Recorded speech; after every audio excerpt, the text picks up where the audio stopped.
दीदा, इस अवतार में कोई खास वजह है कि इस अवतार आपने ये अवतार धारण कर लिया? नहीं, ये तो फिल्म के अंदर एक बहुत ही इम्पोर्टेंट कैरेक्टर है जो इन जात के लोगों को बहुत एनहांस करता है, जिसको हम लोग बोलते हैं कि ये छक्का है। और ये जो छक्का है ये सारे इस कौम को उस हद तक ले जाता है कि एमएलए बन जाता है, एमएलए बन जाती है। उसके बाद इसको चीफ मिनिस्टर बनना है और इसकी एक ही इच्छा है कि हर डिपार्टमेंट में इस कौम के लोग भी काम करें हिंदुस्तान के अंदर। तो ये एक बहुत अच्छा एक सरकार को इन लोगों के लिए इज्जत एक नॉर्मल लेवल पे लाने के लिए, जैसे आप और सब लोग हैं, तो इन लोगों को भी वो राइट्स मिलने चाहिए। तो ये कैरेक्टर इसके लिए लड़ता है और लड़के जीत भी जाता है और इलेक्शन भी जीत जाता है, एमएलए भी बन जाता है और चीफ मिनिस्टर की हद तक भी पहुंच जाता है। और कैसे ऐसे कौम को ये आगे बढ़ाता है फिल्म के अंदर। जब फर्स्ट टाइम आपको जो स्क्रिप्ट आई, आपको कहा गया आपका ये किरदार है, आपके माइंड में क्या आया, क्या रिएक्शन है आपका? मैंने कहा कि ऐसा किरदार मैंने किया नहीं है, काश ये अच्छी फिल्म बनाएं और बड़े तरीके से बनाएं तो ये कैरेक्टर यादगार कैरेक्टर बन सकता है। ये मैंने सोच के ये हाँ बोला इस रोल के लिए। और इसका एक ऑब्जेक्ट बहुत स्ट्रॉन्ग है कि ये पॉलिटिशियन है और हिंदुस्तान के अंदर ये दिखाना चाह रहा है कि हमारी जो ये नई सरकार आई है, अगर इसमें इस कौम के लोग भी हों, पढ़े लिखे हों और मेहनत करने वाले हों, तो इनको भी नौकरियों में क्यों नहीं रखा जा सकता, बैंक में क्यों नहीं रखा जा सकता, आर्मी में क्यों नहीं रखा जा सकता, मिलिट्री में क्यों नहीं, नेवी में क्यों नहीं और सरकारी दफ्तरों में क्यों नहीं रखा जा सकता। तो फर्स्ट टाइम किसी फिल्म में आएगा वो है ये फिल्म। ऐसी न्यूज़ भी आई थी कि इन लोगों को हाँ, पर वो कुछ न्यूज़ ठंडी पड़ गई। अगर ये फिल्म अच्छे तरीके से बन गई तो वो न्यूज़ बहुत गर्म हो जाएगी। और इसी कैरेक्टर की वजह से मेरे हिसाब से अगर ये बोल रहे हैं कि जितनी खान्स की ओपनिंग लगती है, तीनों खान्स की, उतनी ही बड़ी ओपनिंग लगी है एक विलन को, which is a very positive sign. कभी ऐसा होता है कि आपकी बेटी भी हो, आप भी हो फिल्म में? ऐसा क्यों नहीं होगा, अभी तो शुरुआत है। आगे आगे तो मैं बेटी के साथ भी करूँगा। मेरा बेटे की भी 2 पिक्चरें आ रही हैं। एक आ रही है फटाक, फिर एक आ रही है अनुराग कश्यप की अगली। सिद्धांत कपूर की भी 2 पिक्चरें आ रही हैं। श्रद्धा की ये एक विलन लग गई है, अगले महीने से वो शुरू करेगी ABCD। तो I wish everyone all the best. Thank you.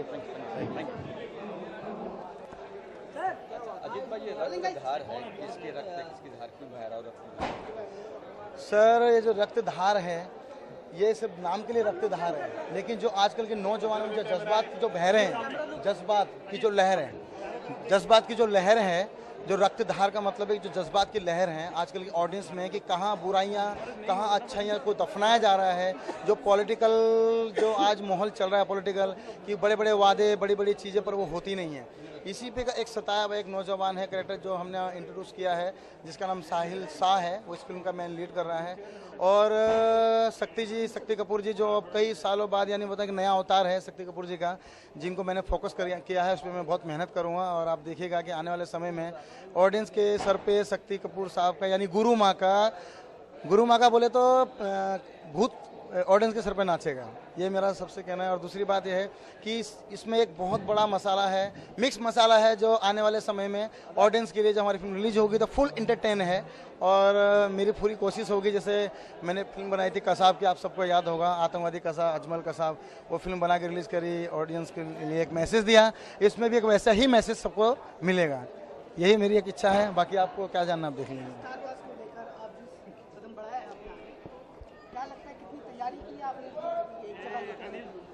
तैयारियां मैंने इसमें बहुत बड़ी बड़ी स्टार कास्ट को लेना तो समझ लीजिए कि बड़ा हाथी पालने जैसा है, लेकिन फिर भी मेरी कोशिश कामयाब होती नजर रही है। जैसे फिलहाल शक्ति कपूर जी को लाना, या और भी बड़े बड़े लोग हैं, मुकेश ऋषि, और आने वाले समय में आपको बहुत बड़ी स्टार कास्ट इसमें नजर आने वाली है। और आप लोगों को अच्छा लगेगा कि इसमें बहुत बड़े बड़े लोग हैं इसमें जुड़ रहे हैं।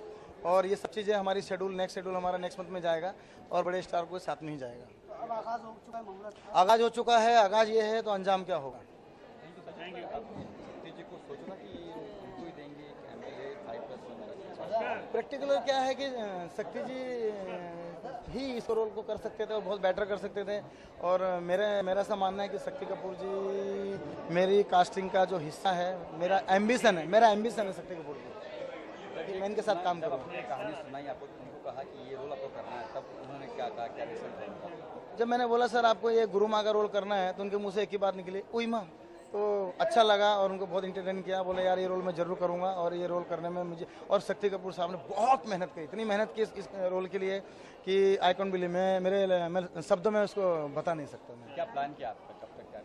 प्लान ये है कि नेक्स्ट मंथ ये मूवी सेट पे जा रही है और हम लोग अगर ऊपर वाले ने चाहा और उनका अगर सब कुछ ठीक रहा तो ये फिल्म हम एंड ऑफ ईयर तक रिलीज कर देंगे। बहुत फास्ट इसका काम शुरू हो रहा है। थैंक यू वेरी मच मेरी जान। मेरा किरदार इसमें बहुत ही अलग है। जयराज के अपोजिट हूँ जो इसमें कैरेक्टर है, और उनके साथ रहती हूँ पूरी मूवी में, बिजनेस वुमन, और बहुत ही प्ले करने वाला रोल है मेरा, बहुत इंटरेस्टिंग। उन्हीं के साथ रहकर मैं उन्हीं को डीच करती हूँ, उनके जैसे जैसे कॉन्टेक्ट्स होते हैं उनको तोड़ती हूँ और उनको पता भी नहीं होता कि मैं ये सब कर रही हूँ। So this is lovely character, I love it. आपके साथ एक मल्टी स्टारर है, साइड के किरदार है वो हाँ, नहीं शॉट है। मैं एक्चुअली मॉडलिंग में हूँ, ये मेरा पहला ब्रेक है मूवी में।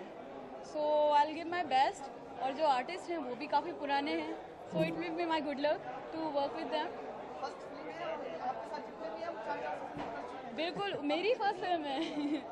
हाँ, मैं बहुत ज़्यादा एक्साइट हूँ और कोशिश करूँगी अपना बेस्ट देने की। आप खुश हैं और कितने एक्साइटेड हैं? मुहूर्त हो चुका है। ऑफ कोर्स मुहूर्त था तो मैं बहुत ज़्यादा खुश हूँ, एंड सिंस ये मेरी भी फर्स्ट मूवी है तो I am really very happy. और जो कैरेक्टर मेरा है मैं उसकी वजह से मेनली बहुत ज़्यादा खुश हूँ, क्योंकि वो बिल्कुल मेरे जैसा है एक्चुअल में भी। बहुत ज़्यादा चुलबुला, बहुत ज़्यादा नॉटी और बहुत ज़्यादा अभी भी मैं थोड़ा सा एक्सप्रेशन देते हुए परेशान हूँ क्योंकि मेरे अंदर वही है चुलबुलापन। तो इतना सीरियसली इंटरव्यू देना। ऑफर कैसे मिला?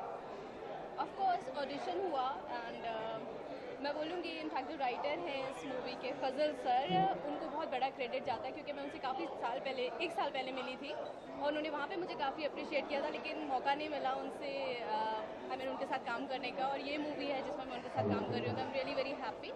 And of course audition and then got the select. Film का तो आप sir, producer sir, director sir से पूछे तो ज़्यादा बेटर रहेगा, अदरवाइज अगस्त में ये मूवी मोस्ट प्रोबेबली शूट हो जाएगी। Thank you. कभी आप कुछ कहना चाहते हैं? देना जरूरी सबको कास्टिंग करने वाला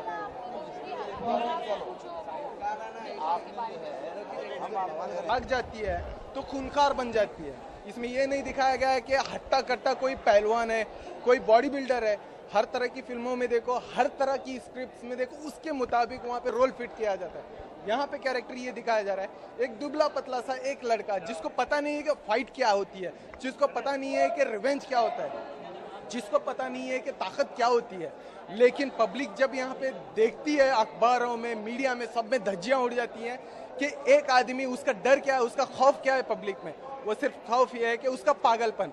जब इंसान उठाकर वार करता है अपने तरीके से तो उसको स्टाइल बनाया जाता है। अगर वो तलवार उठा के अपने वार करता है पागलपन के जरिए तो लोग डरना शुरू होते हैं, कहीं मुझको ना लग जाए। इसमें हम सीक्वेंस में ये दिखाए हैं कि एक पागल, एक प्रेमी, एक यूज होने वाला एक मोहरा, किस तरह से उसकी मौत होती है आखिर में जाकर। लेकिन कभी सच्चा प्यार जब जाग जाता है, जब नियत होती है उसके दिल में कि हाँ मुझे प्यार मिलना था, मैं नहीं पा सका, लेकिन ये प्यार को मुझे पाना है तो कम से कम मैं अपना बदला तो पूरा करूं, क्योंकि महबूबा तो छूट जाती है। लेकिन इसको यूटिलाइज इस तरह से किया जाता है कि इमोशनली उसकी महबूबा को उठा के रख दिया जाता है, जैसे कि चांद को लाकर हथेली में दे दिया। लेकिन यहाँ पे जो है एक पॉलिटिकल पार्टी को खत्म करने के लिए जो दहशत है, उसको ताकत पहले दे रहे हैं ये लोग अपने मोहरे पैदा करके जो है इसको ताकत दे रहे हैं। एक तो पॉलिटिकल नेटवर्क दे रहे हैं, प्रेशर दे रहे हैं, हॉस्पिटैलिटी दे रहे हैं, हर चीज दे रहे हैं। लेकिन बाद में इसको यूटिलाइज करके वही पॉलिटिकल पार्टी को गिराया जा रहा है, वही बिजनेस को नीचे गिराया जा रहा है। आज देश में क्या हो रहा है पता है? सिर्फ ब्रिटिश ने एक ही रूल कहा है कि डिवाइड एंड रूल, तोड़ दो देश को, लेकिन सिर्फ प्यार से। यहाँ पे नफरत से पैदा करोगे ये लोग भारी पड़ जाएंगे, क्योंकि पागल हो जाएंगे लोग। लेकिन यहाँ पे दिखाया ये जा रहा है कि इनको तोड़ो प्यार से। देश के जगह जगह जितने भी राज्य है टुकड़े कर दो, उत्तर को अलग कर दो, दक्षिण को अलग कर दो, पूरब को अलग कर दो, पश्चिम को अलग कर दो। तोड़ने के बाद में उसको प्यार से आप ऐसे देखो कि खून भी आपके लिए पानी लगे। हम लोग इस कॉन्सेप्ट के जरिए यही दिखाने की कोशिश कर रहे हैं। ये फर्स्ट टू एंड तक एक्शन है। एक्शन का मतलब ये नहीं होता कि पागलपन इसमें सिर्फ दिखाया गया है। ये लोगों की चालें नजर आएंगी इसमें, बिजनेसमैन के बिजनेस टाइकून्स होने के पैंतरे नजर आएंगे, शतरंज के मोहरे किस तरह से खेले जाते हैं ये नजर आएंगे। इसमें सिर्फ दहशत का नाम होता है कुंटासुरी, जिसको मैं प्ले कर रहा हूँ, और इसमें मेरे डायलॉग्स कुछ भी नहीं है। भले ही मैं आपको पूरी तरह से कॉन्सेप्ट का डिस्क्रिप्शन दे रहा हूँ, ये कॉन्सेप्ट लिखा हुआ मेरा स्टोरी है, लेकिन इसके स्क्रीन प्ले और डायलॉग्स हमारे फजल भाई और नून जाफरी साहब, जो इंडस्ट्री के बहुत ही पुराने हैं, जो काफी सालों से स्ट्रगल जिसने किया है, आज उसको जी नहीं, ये फिल्म के जरिए मैं साबित करना चाहता हूँ कि इंसान के पास टैलेंट होता है, यूटिलाइज करने वाला चाहिए, लेकिन उससे बेहतर उसके पास टीम चाहिए, टीम के साथ उसको विश्वास चाहिए।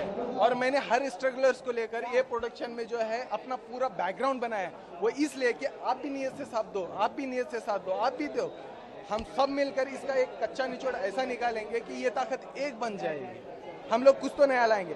यथा यथा कर्म शस्त्र जन्म बुद्धि सिद्ध राष्ट्र एक धर्म ज्योत जन्मा दीप दृष्टि कर्म क्षेत्र, मैंने लिखा है, ये ऐसे ही नहीं लिखा है। यथा यथा कर्म शस्त्र होता है, एक एक जो ऊपर वाले ने पैदा किया है, भगवान ने जो एक एक जरिया पैदा किया है, उसके कर्म ही उसका शस्त्र बनाकर पैदा किया है। जन्म बुद्धि सिद्ध राष्ट्र, अगर उसने जब पैदा हुआ है तो उसको बुद्धि भगवान ने नहीं दी है, इंसान ने बोला तेरे पास में रत्ती भर में दे रहा हूं, लेकिन पाना तेरे को ही है पूरी तरह से। जन्म बुद्धि सिद्ध राष्ट्र, जब तू तेरे राष्ट्र का होगा तो उस वक्त तेरा बुद्धि, तेरा जो जन्म लिया हुआ जो तेरा छोटा सा जरिया होता है ना, जिसको मैंने देकर भेजा, वही तेरे काम आएगा, उसको हथियार बना ले। जन्म बुद्धि सिद्ध राष्ट्र एक धर्म में ज्योत बन जन्मा। आज ये पॉलिटिकल पार्टी इस तरह से पूरे कॉन्सेप्ट को दिखा रहे हैं। एक धर्म में ज्योत जन्म क्या होता है? एक धर्म लेकर एक भगवान ने पैदा किया, एक औरत एक मर्द को, या जानवर में ले लो, एक जानवर है तो उसके अपोजिट में ना फीमेल है, मेल फीमेल उसमें भी है, परिंदे में भी है। लेकिन जब एक धर्म बनाकर उसने ज्योत बनाकर हमें जन्माया है, तो कम से कम उसकी थोड़ी तो कदर करो, थोड़ा सा तो कदर करो। इसको पॉलिटिकल वे में मत बांटो, इसको पॉलिटिकल विंग्स में मत बांटो।